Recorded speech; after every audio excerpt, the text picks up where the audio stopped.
Save the World 9.0 Wargames has finally arrived. Hello guys, and welcome to another one of my Fortnite videos where I am gonna be digging into the 9.0 patch notes. Save the World, what's new? Wargames.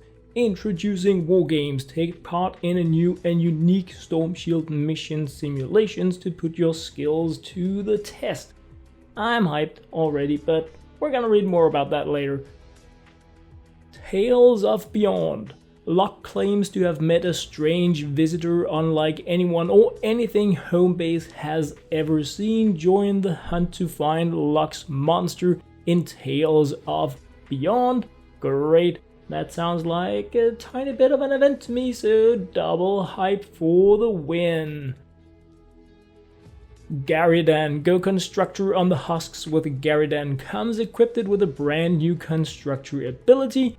Batteries not included. Well, we'll find out. So anyway guys, let's dig into the missions and systems. Oh boy, this is a big one. Introducing Wargames. Revisit your Storm Shield bases and test your defenses against some destructive and challenging simulations. Simulations will exist in all biomes and will be adding more as the season progresses. The first four are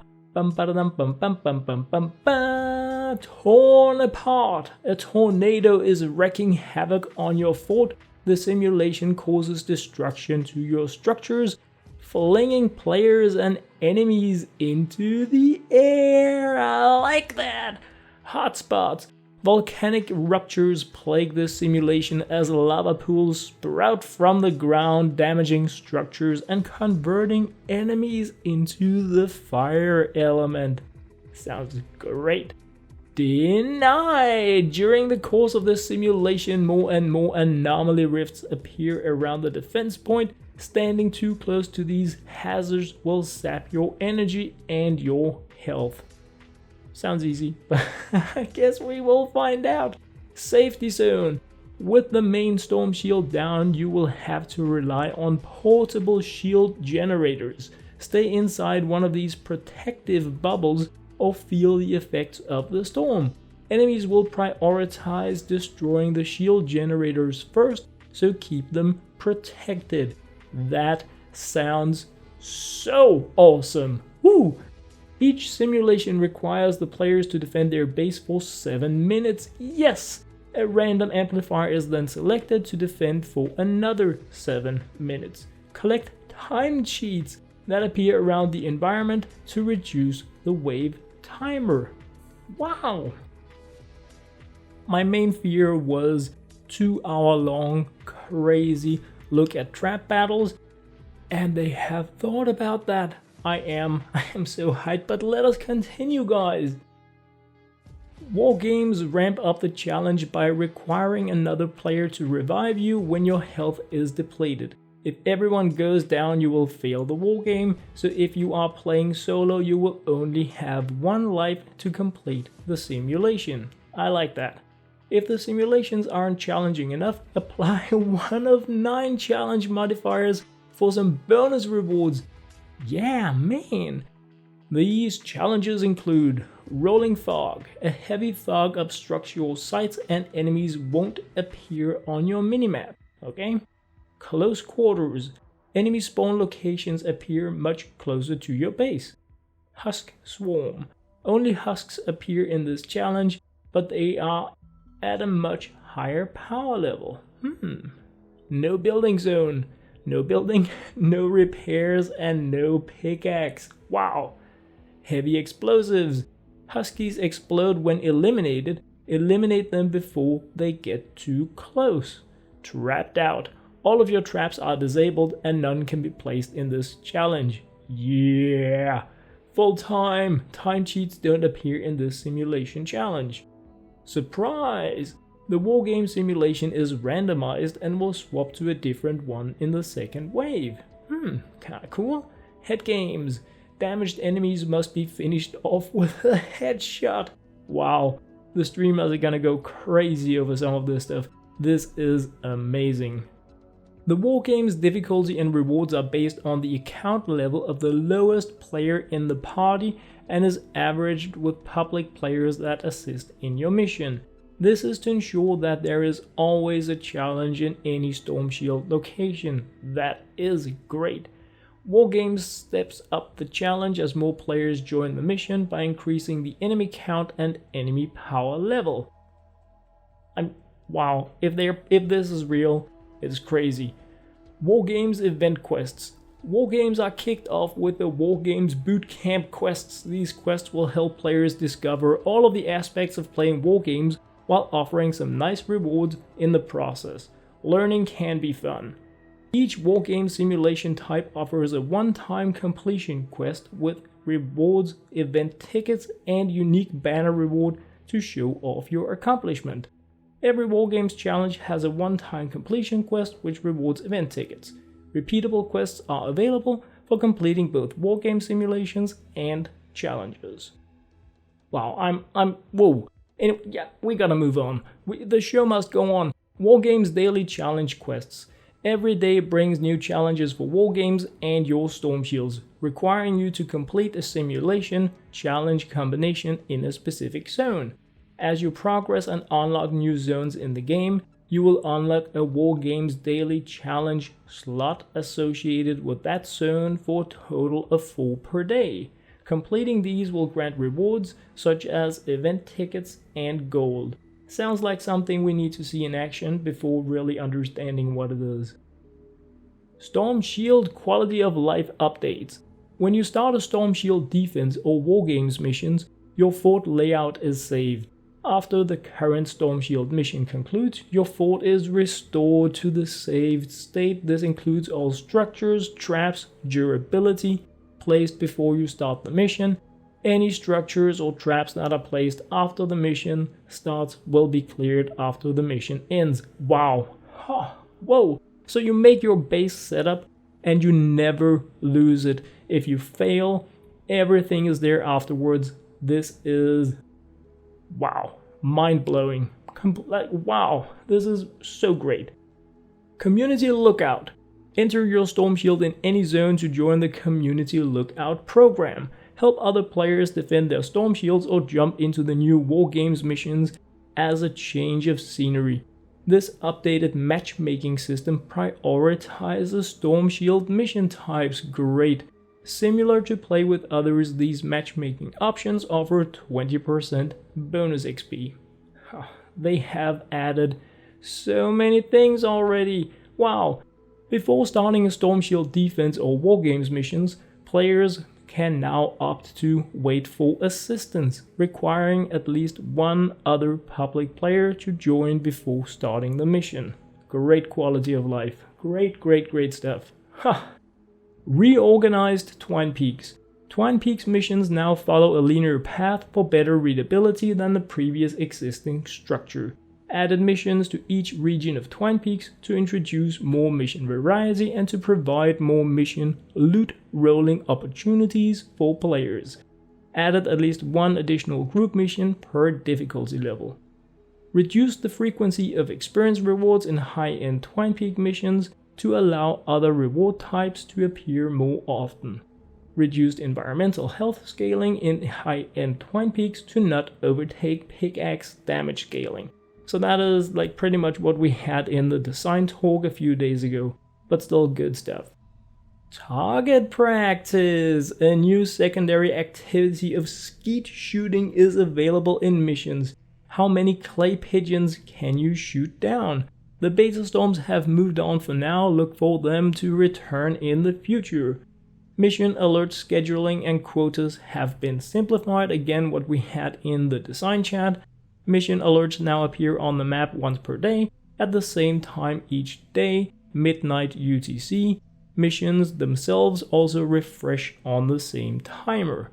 Mission alerts no longer have a rolling 24-hour quota, instead each alert visible on the map can be completed once per day. Mission alerts that you have already completed today will have a check mark appear next to them, indicating that the mission alert will not grant any bonus rewards until it refreshes the following day. So same stuff as in the design chat. Twine Peaks map is being updated, more mission types, well not new ones but more variety, less experience points rewards, and every storm modifier bonus in the game can be completed once per day, and you don't need to worry about it disappearing. Like if you see it when you are at work or at school, it will be there until the daily reset. It is a massive, huge, great boost to the game. Weekly quests. A quest to complete 10 mission alerts will be granted to players once per week. Upon completion, you will be able to select a reward, a significant amount of either event tickets, gold, or perk materials. Wow! The quest's difficulty requirements and reward quantities will scale up dependent on your Storm Shield progression. If the week ends while your weekly quest is partially complete, the quest progress will carry over to the next week rather than restarting with a new quest. That is good stuff. Bug fixes ensure that mega alert appear on each group mission. Good stuff. Alright, UI. Added navigation arrows to choose between multiple events in the event callout interface in the quests tab. Re-enabled and made updates to the X-Ray Llama choice packs. The UI has been updated so that card pack choices are more visible on the shown X-Ray Llamas. Great, it's gonna be easier to see if you have a choice in the llama. Updated the all stats screen to update stats when team members change. Thank you. Updated all stats screen to highlight team improved stats in blue to match text of the party member's screen name. Oh, that's kind of nice. Bug fixes. Fixed the issue that caused blurry schematic images to appear in the store. Wow, we're getting HD images now. Woo! That's cool. Fixed being unable to hover over or interact with items when using a mouse on PS4. A tiny fix for the PS4 peeps. The yes-no vote status of the last player who voted on an objective will now properly appear in the mission vote dialog. That is great. Players can no longer slot an upgraded item in the collection book if the original schematic is unable to be recycled. This would initially create an error message when attempting to overslot an item and prevent unique schematics like the bowler from being destroyed. Items inspected from the collection book item picker can now be upgraded and favorited. The minimap will now correctly display important mission information after closing the big map. Nice. Menu text will no longer rapidly change size when the player hovers over the menu button. I was just really hoping that somewhere they would write that they have changed the buttons to not be all uppercase. My mind is going crazy. My eyes are like bleeding from looking at these uppercase buttons. It is unreally annoying. Anyway, performance. Reduced hitches related to players connecting to a match while other players are already in the zone. Great. Reduced in-zone assets loading around hoverboard use, gameplay effects and audio. Guess that's kinda cool. Improved frame rate when rendering the HUD. Reduced cost of supporting interaction with quest items. Resolved a source of big hitches due to loaded abilities. Thank you. Improved rendering performances on Xbox One, so a little tweak for the Xboxes. Bug fixes. Fixed an audio hitch when a player is sent an idle message. Good stuff. Alright guys, let's move on to the heroes.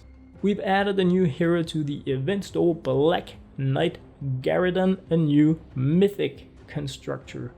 New team perk, Kinetic Overdrive. Kinetic Overload occurs an additional time. Wow. Requires 3 constructors with 3 or more stars. That is gonna be so much fun. Anyway, new ability Goin Constructor. Equip the hammer, which deals an enormous amount of physical damage, and a shield that reduces 95% damage from the front for 16 seconds. Alright, we have a paladin. Standard perk, Knight's Impact, increased hardware impact by 33%. Commander perk, Knight's Impact Plus, increases hardware impact by 75%. Additionally, Goin Constructor can trigger kinetic overload. Oh, I'm excited. Available in the event store May 9th at 8 p.m. Eastern Time, so tonight, I'm guessing. We're introducing a new Dinosaur hero, of course they are. Pale Luna, the new Dinosaur Ninja. Standard perk, Saurian Claws, adds 5.5% of current health to melee weapon damage. Wow! Commander perk, I'm just crazily hyped right now. Saurian Claws plus adds 16.5% of current health to melee weapon damage. That is crazy real. Obtainable from the Tales from Beyond questline. You need that. You need that girl. You need her in your life. That's crazy. New team perk Blast from the Past, acquired upon acquisition of any Dinosaur hero. Requires 2 Dinosaur heroes. Removes all shield and increases max health by 200%. Alright. So I don't know if we're gonna find out about. I was just thinking about if like the crazy new dragon ninja was actually a dinosaur, but we will find out. Visual update to Kinetic Overdrive. Bug fixes. Suppressive fire will no longer gain unintended bonus damage from critical hit. Boo. Grenade generation no longer only counts ranged weapon eliminations. Thank you. Commando Renegade will no longer appear as Special Forces Ramirez on PS4. That's cool. Miss Bunnypenny can now properly be retired. Bye bye. Players can no longer heal themselves by passing through allies with phase siphon. Who did that? Anyway. Hunter's Instinct will now properly life leech off melee weapons only. Bull Rush will no longer push defenders. Oh well, it's okay. It's okay. Weapons and items. Steam Skewer, the Steampunk Spear, a spear that uses long-range thrusting attacks to deal high damage and impact, available in the weekly store from May 9th at 8 p.m. Eastern Time until May 16th, 8 p.m. Eastern Time. So that is the spear we have been waiting for. High impact, high damage, sounds good. Bug fixes. Weapons no longer visibly eject energy shells after changing the effect quality settings. Okay. 1 bullet reload for weapons now reload properly. Thank you. That's a good thing. Gameplay. Bug fixes. Visual effects will now show on players who are standing in slowing pools. Alright. Ooh, this is... Oh, let's go! Enemies. Blaster. All new art and animations. Blaster is now more resistant to being interrupted and knocked back by weapons and trap impacts. I don't like that. I don't like that at all. Blaster's blast attack accuracy has been adjusted. Well, is it more accurate or less? Come on, man. Fewer blasters are allowed to show up at any one time. That is good. Gonna be fun in encampment missions, I hope. Poison lobbers have returned to their old skull-throwing selves. Lobbers will now appear less frequently in low-level zones as they did before the Love Storm arrived. Art and animation. Bug fixes and improvements. Fixed a small hole that could appear in the Autumn City maps. They had entire lines of holes in there. That's crazy. Audio. Bug fixes and improvement. Hoverboard's mount audio no longer plays at an increased volume. Music will no longer restart when tabbing in and out of game. Medbot Revive audio now respects players' volume settings. Thank you. We really couldn't hear with it. Pickaxe Impact audio now plays correctly after swinging multiple times. Added autumn ambient music to the autumn maps. Updated Deliver the Bomb, manufacture and launch sounds. So anyway guys, this was a huge amount of stuff to take in. I am going to digest this new information, dig into the game when it comes online. I am massively hyped for the huge amount of work they have been putting into what sounds like it is going to be a level up for Fortnite Save the World with the new war games. I am so amazed by it. The new heroes, they sound crazy cool, and loads of improvements and quality of life changes. I am hyped. As always guys, thank you very much for using my Epic Games creator code LokeHansen in the Epic Games Store. I am deeply honored about your support. Remember to like and subscribe if you are new and enjoy the video. For now guys, thank you very much and very much for watching.